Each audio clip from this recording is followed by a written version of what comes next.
The Growing Destinations podcast is brought to you by Experience Rochester.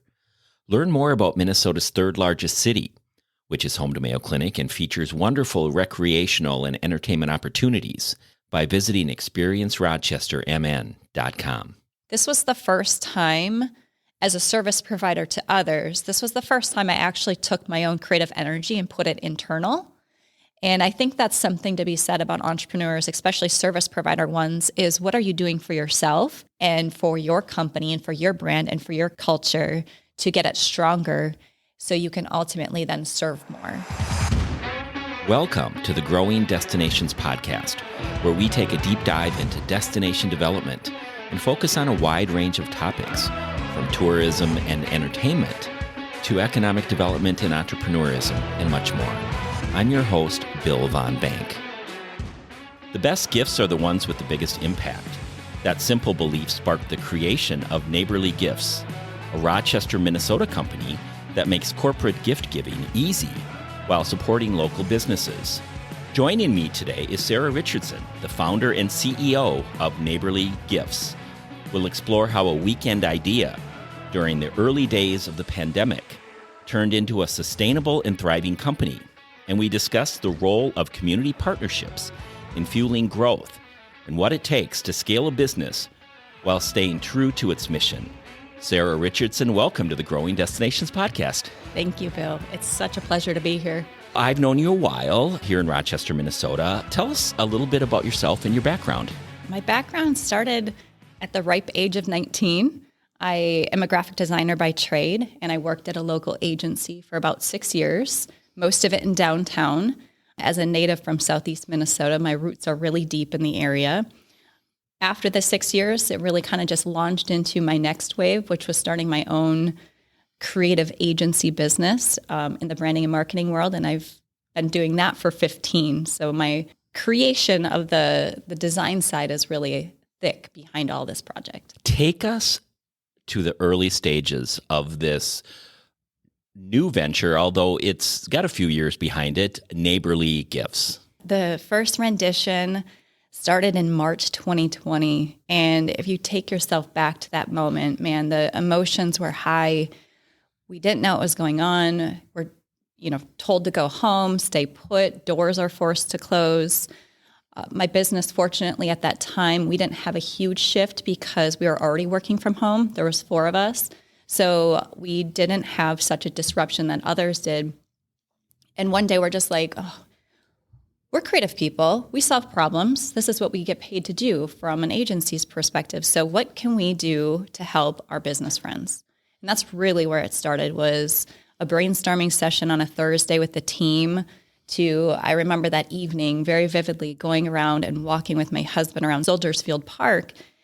And it's just sitting in the back of my brain, and I'm chewing on it. And I look at him, and I'm just explaining this idea. And he's like, Sarah, just do it. So I just almost ran home to our 1,000-square-foot apartment downtown at that point and worked in my son's bedroom, because that's where my office was, and put together this website over a weekend by tapping on some friends' shoulders. So the entrepreneurial spirit helped you envision this new business. So tell us more about the business itself.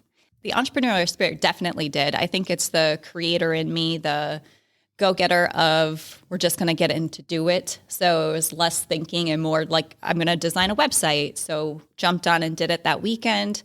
Called up my network from the past part of my history and my journey of just saying, hey, business friend owners, this is my crazy idea. Are you on board? And the idea was? The idea was to create an e-commerce website put with local gifts for kids' Easter baskets. Okay, so very specific. Very specific. We were at a timeline. Easter's around the corner. As a mom myself, I was like, man, I don't love the idea of just the big box stores being able to get all this revenue where our friends were forced to shut their door and they don't necessarily have the e-commerce presence or the ability to buy from them at this time. So that was the very specific idea. We're like, we can do this. It's 1 week. We got 1 week to start this project and finish this project.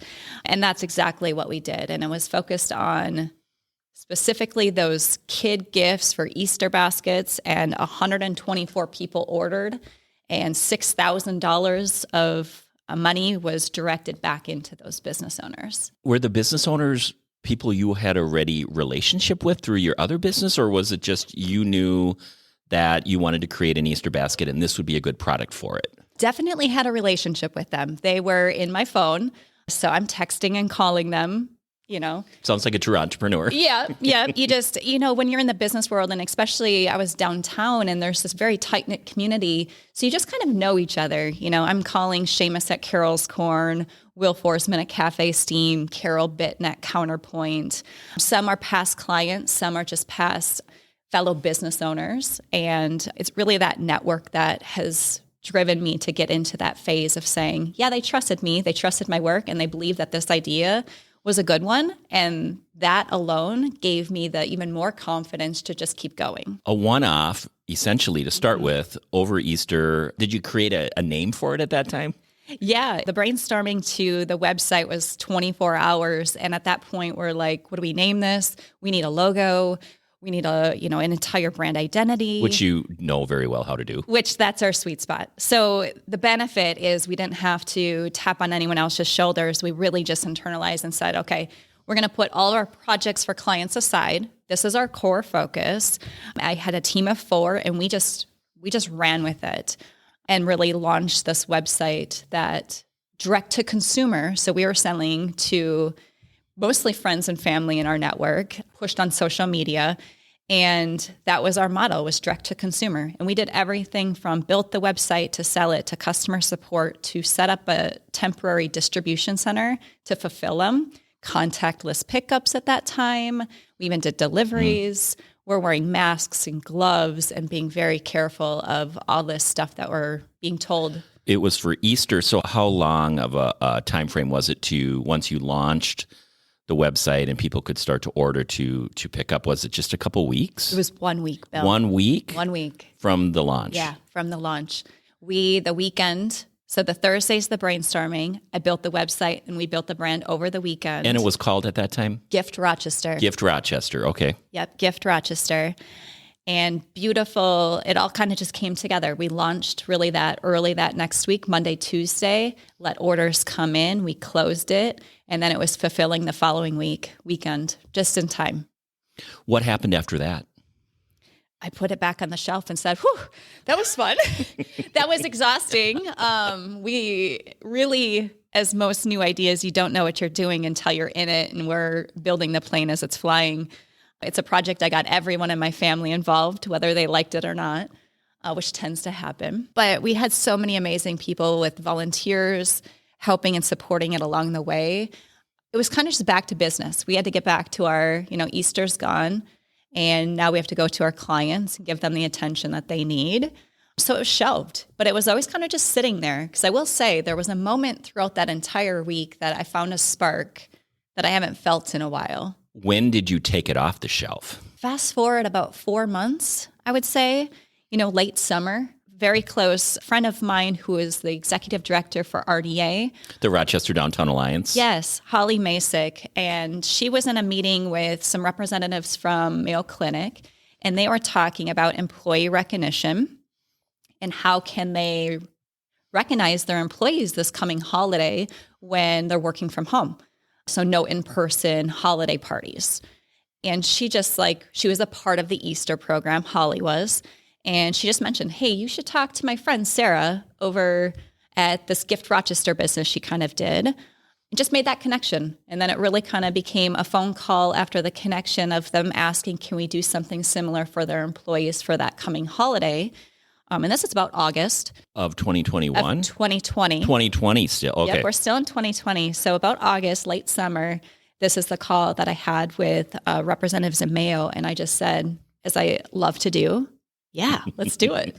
Let's do it. And it was a recognition program over the holiday season just for Rochester Mayo Clinic employees? At this time, it was really isolated to Rochester and really kind of focusing even on the downtown. So for Mayo, it could be open to any manager because there are managers that are existing here but have team across the country.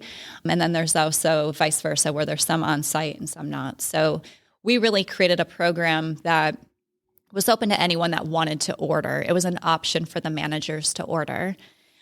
For vendors, we knew going from 8 small businesses during Easter to servicing our state's largest employer for holiday, we needed more vendors, we needed more products. So we really said, okay, to do this and do it right in a short time frame, I'm going to partner with the Rochester Downtown Alliance and leverage their connections with their constituents. So we had a collaborative relationship that said, okay, we're going to bring it into downtown.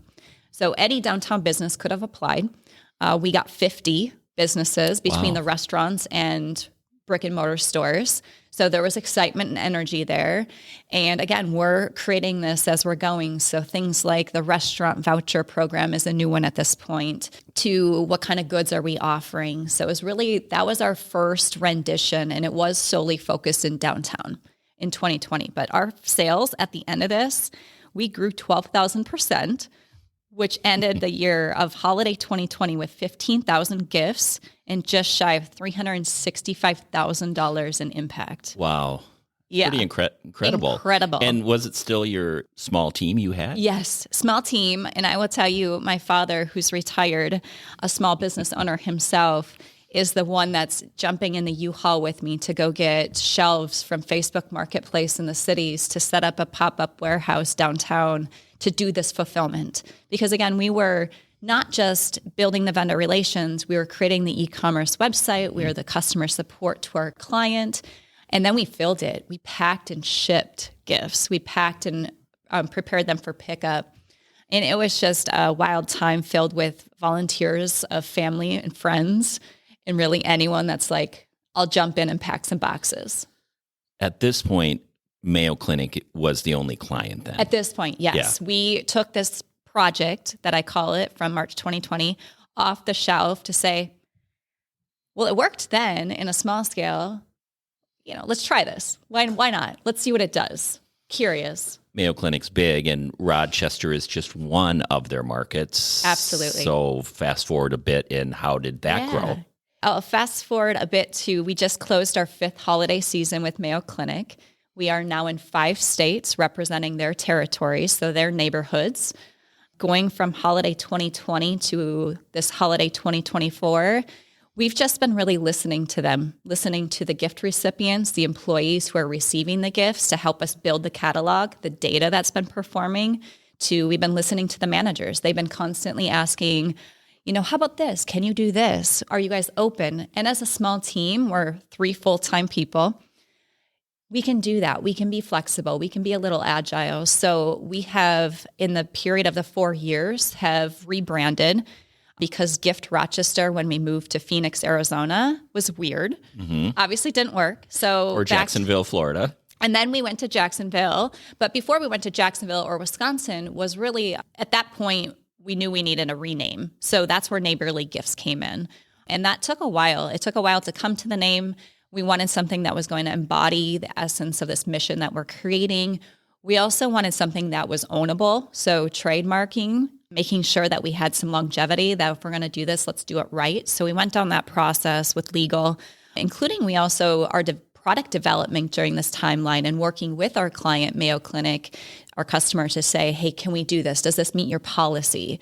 And how can we really service the restaurant community specifically? What were some key decisions or turning points that allow Neighborly Gifts to transition from just a one-off seasonal project to working with Mayo Clinic in 5 states? I think the number one is I have to give credit to my team, the internal team. As a small agency that were hired as graphic designers, they stepped up every path of the way to everything from creating a new brand to fulfilling boxes.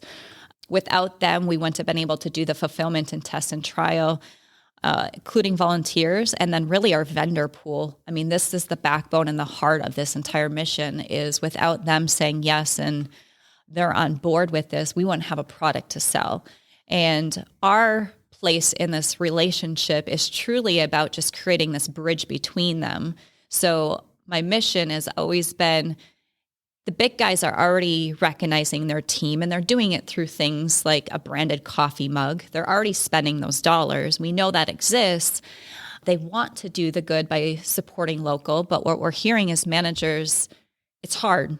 I don't want to go to 14 stores, or there isn't one place to make it convenient. So those pieces along the way have helped us realize that this singular website to make it convenient and easy for managers to then support local is met with excitement, but also just the growth the numbers tell itself that this is an option for them, and they chose it because it has a bigger impact than just that one gift.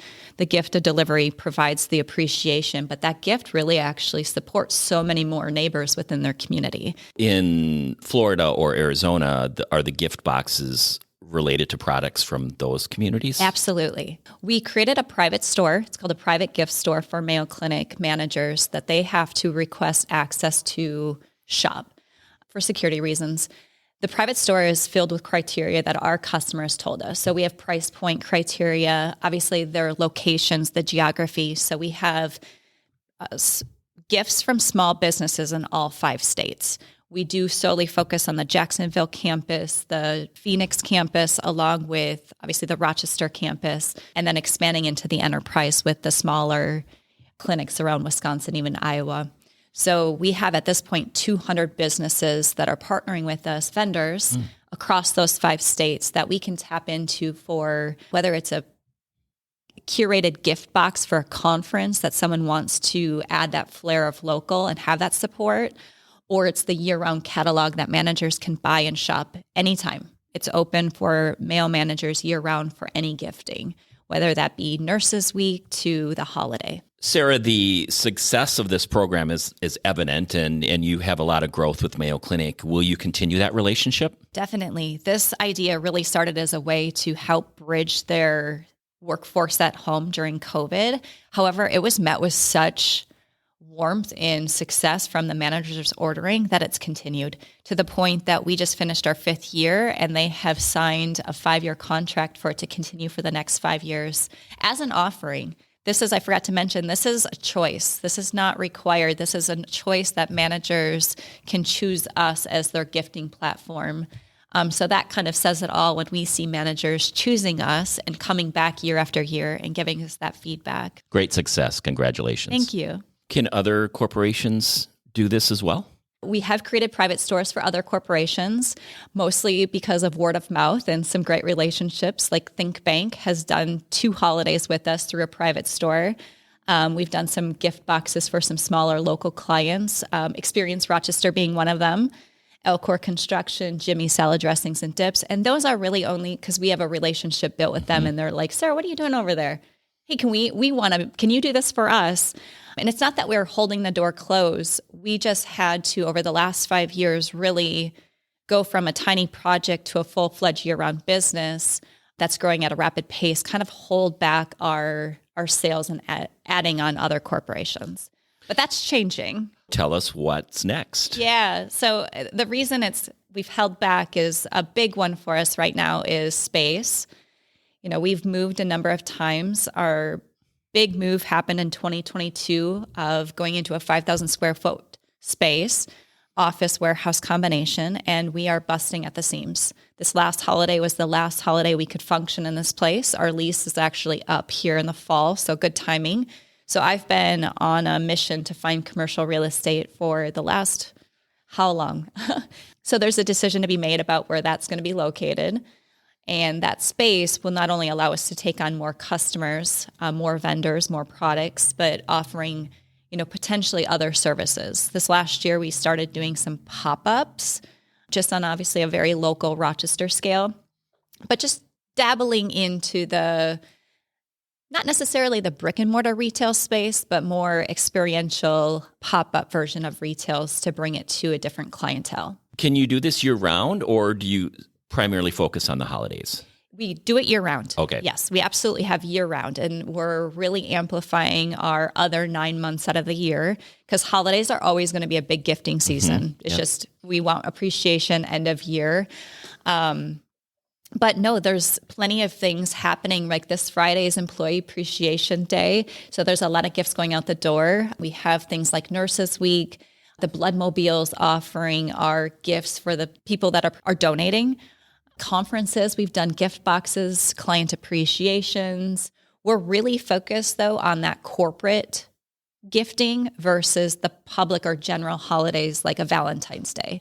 We feel our retailers, we don't want to compete with them on that level. Go directly to them if you want to provide that gift.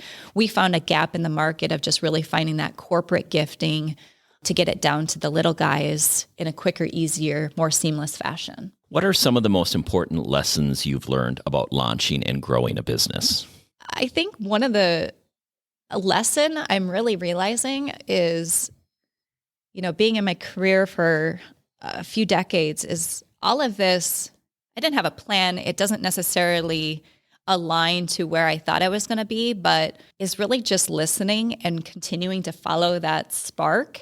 And I've always been a person that likes to do change and adjust if I'm not feeling something 100%. So when that project hit and provided that spark that I was talking about earlier, I knew something was there. And I just knew there was something about it as a creative. This was the first time as a service provider to others. This was the first time I actually took my own creative energy and put it internal.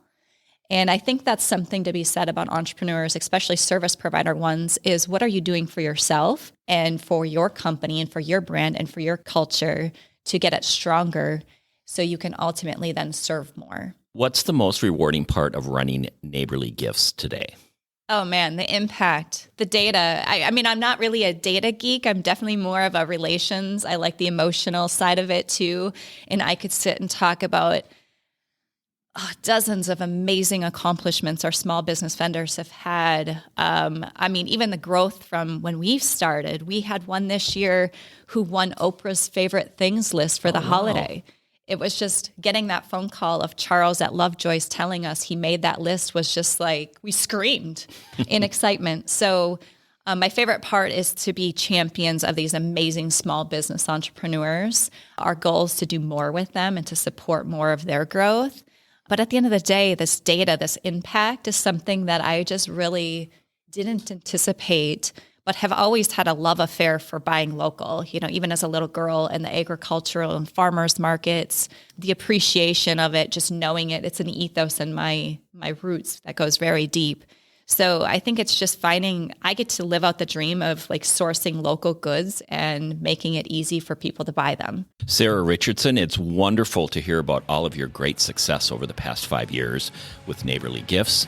We really appreciate you taking time to be our guest today on the Growing Destinations podcast. Yes, thank you. I so appreciate you having me and allowing me to tell this story. Thank you for tuning in to the Growing Destinations podcast. And don't forget to subscribe. This podcast is brought to you by Experience Rochester. Find out more about Rochester, Minnesota and its growing arts and culture scene, its international culinary flavors and award-winning craft beer by visiting experiencerochestermn.com.